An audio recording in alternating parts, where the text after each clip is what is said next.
हद पार मेहनत, इस सब का मतलब सिर्फ वही लोग समझते हैं जो अपने काम से बहुत प्यार करते हैं। तो तैयार हो जाओ, आज फिर कुछ बड़ा इंटरेस्टिंग समझाता हूँ।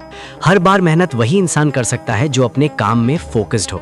जब इंसान का दिमाग बिल्कुल ध्यान के साथ किसी एक काम को करता है, इसका मतलब है कि किसी भी दूसरी चीज के बारे में उसके मन में जरा सा भी ख्याल नहीं आता। स्वामी विवेकानंद का बड़ा अच्छा डेफिनेशन है। एक बार वो एक लैंप के नीचे बैठ के स्टडी कर रहे थे, वो भी सड़क के किनारे। उनके सामने से पूरी बारात निकल गई। पीछे से एक आदमी भागता हुआ आया और बोला कि आपने इधर से बारात निकली उसे देखा? उन्होंने बड़ा सिंपल सा जवाब दिया, नहीं, यहाँ से तो कोई बारात गई ही नहीं। लेकिन हैरानी की बात यह थी कि उनको बिल्कुल इस बात का पता ही नहीं था उनके सामने से यकीनन कोई बारात निकली है। ध्यान यानी फोकस्ड एक ऐसा चीज है कि जब आप किसी काम को ध्यान से करते हैं तो आप पूरी तरह से उसमें खो जाते हैं। लेकिन उसके लिए आपको अपने काम से प्यार करना होगा। फिर वहां पे ये सवाल नहीं होता कि काम करने में मन नहीं लग रहा, काम को जबरदस्ती कैसे करूं या फिर उस मंजिल तक कैसे पहुंचूं। अब मैं आपको एक बड़ी मजेदार कहानी सुनाता हूं। ये एक लकड़हारे की कहानी है जो जंगल में पेड़ काट के अपना जीवन यापन करता था। एक बार उसे नया कुल्हाड़ी मिला। उसने सोचा अब मैं और अधिक मेहनत करूंगा और ज्यादा पेड़ काटूंगा, और वो पूरे दिन पेड़ काटने में लग गया। पहले दिन उसने 10 पेड़ काटे, दूसरे दिन 20 काटे, लेकिन धीरे धीरे उसकी कुल्हाड़ी की धार कमजोर हो गई और अब नए पेड़ काटने में असक्षम रहा। एक दिन एक बूढ़े आदमी ने देखा कि वो पेड़ तो काट रहा है, काफी जोर लगा रहा है, मेहनत भी कर रहा है, लेकिन उसका परिणाम उसे नहीं मिल रहा। उसने बोला, बेटा तुम अपनी कुल्हाड़ी में धार क्यों नहीं लगा लेते? धार लगा लोगे तो तुम पेड़ को और जल्दी काट पाओगे। तब लकड़हारे ने जवाब दिया, मेरे पास समय नहीं है, मुझे पेड़ काटने में इतना ही समय लग जाता है कि धार देने का समय मुझे बिल्कुल मिलता ही नहीं है। बूढ़े आदमी ने कहा, समय लगना अच्छी बात है, अगर तुम कुल्हाड़ी को धार नहीं दोगे तो फिर तुम्हारा काम जल्दी कैसे होगा? इस बारे में विचार करो।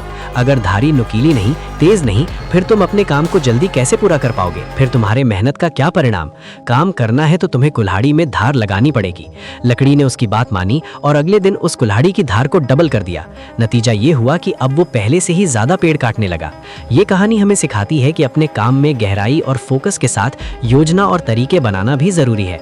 जो लोग अपने काम में पूरी तरह से खो जाते हैं वे दुनिया में बड़ा बदलाव लाते हैं। उनकी कहानियां हमें सिखाती हैं कि फोकस, मेहनत और समर्पण से ही अपने लक्ष्य को हासिल किया जाता है। डॉक्टर APJ अब्दुल कलाम के बारे में भी ऐसी ही बातें बताई जाती हैं। उनके लैब वाले कहते थे कि जब वो नई खोज शुरू करते थे तो इस खोज में इतना खो जाते थे कि 2-2, 3-3 दिन तक वो सोते ही नहीं थे। कई बार उन्हें लोग कहते कि अब आपको आराम की आवश्यकता है, तो कहते नहीं, मैं बिल्कुल ठीक हूँ। ये चीजें तभी पॉसिबल है जब आप अपने काम से प्यार करोगे। काम से प्यार होते ही उसमें फोकस्ड रहना आप खुद ही सीख जाओगे। फिर आप उस काम से कभी कोई शिकायत नहीं करोगे। शिकायत तभी होती है जब वो काम आपके पसंद का नहीं होता। अब आपने मंजिल ही गलत चुनी है तो फिर भला आप ध्यान कैसे लगा पाओगे? जिंदगी में एक बात हमेशा याद रखना, अगर मंजिल को पानी है तो अपने काम में फोकस्ड रहने की कला आपको सीखनी पड़ेगी। लेकिन फोकस्ड आप तभी रह पाओगे जब आप उस काम से प्यार करना सीखोगे। इसके बगैर ना तो आपको कामयाबी मिलेगी और ना ही आपकी मंजिल। याद रखना, चाहे पढ़ाई कर रहे हो, चाहे जॉब कर रहे हो, चाहे अपनी जिंदगी के नए फेजेस में क्यों ना गुजर रहे हो, बात सिर्फ इतनी सी है कि जो कुछ भी करो उसमें पूरा अपना 100% दो। अपने पूरे मनोबल और अपने समर्पण के साथ उस काम को करने की आदत डालो, तभी बात बनेगी। नहीं तो उस काम को आप ज्यादा देर तक नहीं कर पाओगे। एक जुनूनी आदमी जिसने जिंदगी में बहुत सारे खोज किए, जिसने दुनिया की काया ही पलट के रख दी, उसके बारे में कभी गूगल करना, उसकी बायोग्राफी पढ़ना। जब डिटेल में जाओगे तो आप एक ही चीज ढूंढ पाओगे कि वो अपने काम में फोकस थे। जब वो अपने काम को करते थे तो उस काम में इतना खो जाते थे कि उन्हें किसी और चीज की ध्यान ही नहीं रहते थे। उनकी पूरी रिसर्च, उनकी पूरी कहानी सिर्फ इसी बात पे होगी कि वो काम को अपने प्यार करते थे। उनके पास कोई और गोल नहीं होता था। उस काम को करने का मतलब उसमें अपना 100% देना। इसीलिए आज से भी आप अपने काम में 100% देना शुरू करो। मुझे लगता है कि आपको हर बार ये बात याद रखने की जरूरत है कि इस दुनिया में, इस जिंदगी में आप अकेले नहीं हो। आपके जैसे लाखों करोड़ों लोग हो सकते हैं यहाँ पे जो ठीक आपके जैसी पढ़ाई कर रहे होंगे।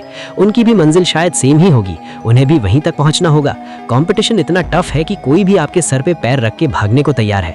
अगर इस रेस में आप कैरी नहीं करोगे तो आप पीछे रह जाओगे। वक्त रहते आपको ये बात समझनी पड़ेगी कि आपके पास सिर्फ कुछ साल हैं, 2 साल या 4 साल या बहुत होंगे तो 5 साल, लेकिन इससे ज्यादा नहीं। आपकी उम्र 17 साल है या 20 साल है, सिर्फ कुछ साल यही है जिनमें आपको मेहनत करनी है। इसके बाद कोई आपसे नहीं बोलेगा, न कोई आपसे पढ़ने को बोलेगा, न कोई आपसे स्कूल या कॉलेज जाने को बोलेगा, न कोई आपसे ये बोलेगा कि अब तू अपनी तैयारी क्यों नहीं कर रहा? एग्जाम की तैयारी कर।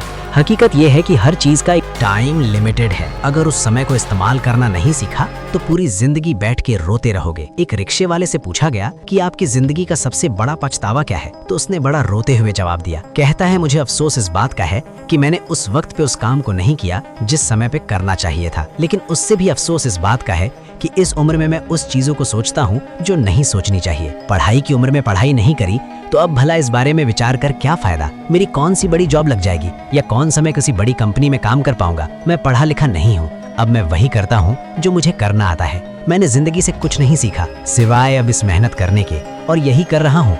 और शायद हो सके मैं उम्र भर पूरी जिंदगी इसी मेहनत को करते हुए गुजार दूंगा। उसके हाथों की लकीरें, उसके माथे पर लगा पसीना इस बात का गवाह दे रहा था कि समय की कदर जो इंसान नहीं करता, पूरी जिंदगी इसका उसे अफसोस रहता है। 2 बच्चे, परिवार, सारी चीजों को देखभाल करने के साथ जब इंसान को चलना पड़ता है तब पछतावा होता है कि काश जिस वक्त मैं अकेला था उस वक्त को मैं खुद पे लगा लिया होता तो आज ये दिन ना देखना पड़ता। देखो, तुम इस बात को मानो या ना मानो, तुम इस बात को समझो या ना समझो, हकीकत ये है कि समय लिमिटेड है। बहुत ज्यादा समय नहीं है। इन हाथों को, लकीरों को बदलने के लिए आपको बहुत मेहनत करनी पड़ेगी। हर बार मेहनत करनी पड़ेगी और हर रोज मेहनत करनी पड़ेगी। इतनी मेहनत करो कि आपके हाथों की लकीरें बदल जाएं। इतना पढ़ो, उन काफी किताबों पे इतना लिखो कि तुम्हारी नसीब बदलने को मजबूर हो जाए। यही वक्त है और यही वक्त बचा भी है। अगर कोई तुम्हारी जिंदगी बदल सकता है तो आप खुद। इस बात को आपको समझनी पड़ेगी। पागलों जैसी मेहनत, हद पार मेहनत तभी हो पाएगी जब आप इन बातों को समझ पाओगे। हकीकत ये भी है कि आपकी जिंदगी में कोई और नहीं है और ना ही आपके घर में कोई ऐसा है। अब मेरी एक और बात को ध्यान से सुनो। ज्यादातर एक कॉम्पिटिटिव एग्जाम की तैयारी करने वाले लोग मिडिल क्लास घर से आते हैं, जिनके घर की आमदनी एवरेज होती है, लेकिन फिर भी वो उन्हीं आमदनी में घर को अच्छे से मैनेज करने की कोशिश करते हैं। हो सकता है आपके पिताजी की आमदनी उतनी नहीं हो, लेकिन फिर भी उस घर को चलाने की कोशिश करते हैं। हकीकत ये भी है कि अब वो कुछ नहीं कर सकते, उन्हीं में जिंदगी गुजारनी है और उन्हें मैनेज करना है। और बात ये भी है, अब वो आपके भरोसे बैठे हैं। वो आपकी राह देख रहे हैं कि आप कब कामयाब होगे और कब आप उस घर की परिस्थिति को बदलोगे, क्योंकि आपके अलावा कोई दूसरा इस काम को नहीं कर पाएगा। इसीलिए आप चाहे जिंदगी को बर्बाद कर दो या वक्त को इस्तेमाल करके अपने समय को बना लो, सब कुछ आपके हाथ में है। सब कुछ आप पे ही डिपेंड करता है। हकीकत ये भी है कि कुछ नहीं करोगे तो भी समय गुजर जाएगा, ठीक वैसे ही जैसे गुजरता आया है। जिंदगी बदलनी है तो मेहनत तो करनी पड़ेगी और कोई दूसरा ऑप्शन है ही नहीं। इसीलिए मैं कहता हूँ, तू ज्यादा मत सोच, बस तू आज मेहनत करता जा। मंजिल तुम्हें आखिर में मिल ही जाएगी, बस तुम धीरे धीरे आगे बढ़ता जा। जिंदगी में एक बात हमेशा याद रखना, पढ़ाई कोई मजाक नहीं होती और ना ही ये वक्त मजाक करने का होता है। और जो इस बात को नहीं समझते पूरी उम्र पछताते ही रहते हैं।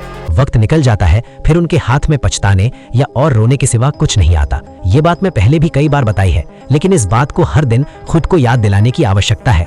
तुम किसी भीड़ भाड़ जगह के किसी ऊंची जगह पर जाकर खड़े हो जाना और उन लोगों को देखना जो लोग स्ट्रगल कर रहे हैं। तुम्हें खुद से महसूस होगी कि तुम जिंदगी में बहुत पीछे हो, अभी बहुत कुछ करना है और अभी बहुत कुछ बनानी है। और अगर वहां पे रियलाइजेशन ना हो तो फिर तुम्हें खुद को बदलने की आवश्यकता है। इस चीज को समझने की आवश्यकता है कि तुम्हारा ब्रेन वॉश हो चुका है, तुम अपने रास्ते से भटक चुके हो और हकीकत में तुम अपनी मंजिल से दूर जा रहे हो। जब तुम्हें लगता है ना कोई नहीं पढ़ रहा, हकीकत ये है कि उस समय सब पढ़ रहे होते हैं। तुम्हारे दोस्त, तुम्हारे पड़ोसी सब तुम्हें पीछे छोड़ देंगे और तुम वहीं पे खड़े खड़े रह जाओगे। इसीलिए तैयारी शुरू करो, सोचो मत। हकीकत ये है कि एजुकेशन कभी तुम्हें पीछे छोड़ती नहीं है। एजुकेशन हमेशा तुम्हें सिखाती है। इस बात को नहीं समझोगे तो पढ़ाई हमेशा बोरिंग लगेगी। पढ़ाई से ही तुम्हारी जिंदगी बदलेगी। अगर तुम इस बात को नहीं समझोगे तो पढ़ाई हमेशा बोरिंग लगेगी। पढ़ाई ही जीवन का आधार है। Education is everything. और जब तक इस बात को नहीं समझोगे तब तक पढ़ाई बोरिंग लगेगी। तुम्हें नींद से प्यार है, तुम्हें आलस आता है, तुम्हें पढ़ने का मन नहीं करता। यही ज्यादातर लोगों की हकीकत है, क्योंकि उन्होंने पढ़ाई को मजाक समझ के रखा है। और जो मजाक नहीं समझते वो कभी भी ऐसी बातें नहीं सोचते। वो मेहनत करते हैं और अपना काम पूरा करते हैं। अब मेरी बातों को ध्यान से सुनो। पढ़ाई का कोई टाइम टेबल नहीं होता। जब तुम्हारा मन करे तब पढ़ने बैठो, जब तुम कंफर्टेबल हो तब किताब खोलो। दूसरों को मत देखो, ना ही कोई टाइम टेबल फॉलो करने की कोई खास जरूरत है। लेकिन हाँ, अगर एग्जाम है फिर तुम ऐसे नहीं सोच सकते कि सुबह को पढ़ूंगा या शाम को पढ़ूंगा। पढ़ने का मतलब तुम्हें उस काम को पूरा करना है। तुम अपना रूटीन बनाओ, तुम खुद को देखो, खुद के टाइम टेबल को देखो और खुद की परिस्थितियों को देखो। जब इन चीजों को देखोगे फिर कभी कोई टाइम टेबल मैटर करेगी ही नहीं। जब तुम्हें वक्त मिले तभी किताब खोल के तुम पढ़ना शुरू कर दोगे। पढ़ाई को पढ़ाई नहीं, एक सीखने का जरिया समझो। तुम्हें सीखना है, तुम्हें समझना है और तुम्हें कामयाब होना है। दिमाग पे ज्यादा जोर देने की आवश्यकता नहीं है और ना ही ज्यादा टेंशन लेने की आवश्यकता है। बस अपने हिस्से का काम करते जाओ, धीरे धीरे मेहनत की तरफ बढ़ते जाओ। ना काम को कल पर ही डालो और ना ही ज्यादा बहाने बनाओ। बस जो मिले उसे जरूरी समझ के उस काम को पूरा करते जाओ। सोने की कम आदत डालो और कम आदत डालो खाना खाने की। आलस से हमेशा दूर रहो और कोशिश करो मेहनत को अपना बनाने की। ये जिंदगी है, ये वक्त मेहनत करने का है। अगर इस बात को तुम समझाओगे खुद को तो यकीनन एक दिन तुम कामयाब हो ही जाओगे। और आज कमेंट में लिखना आई विल ट्राई। मैं समझ जाऊंगा कि आपने इस वीडियो को पूरा एंड तक देखा है।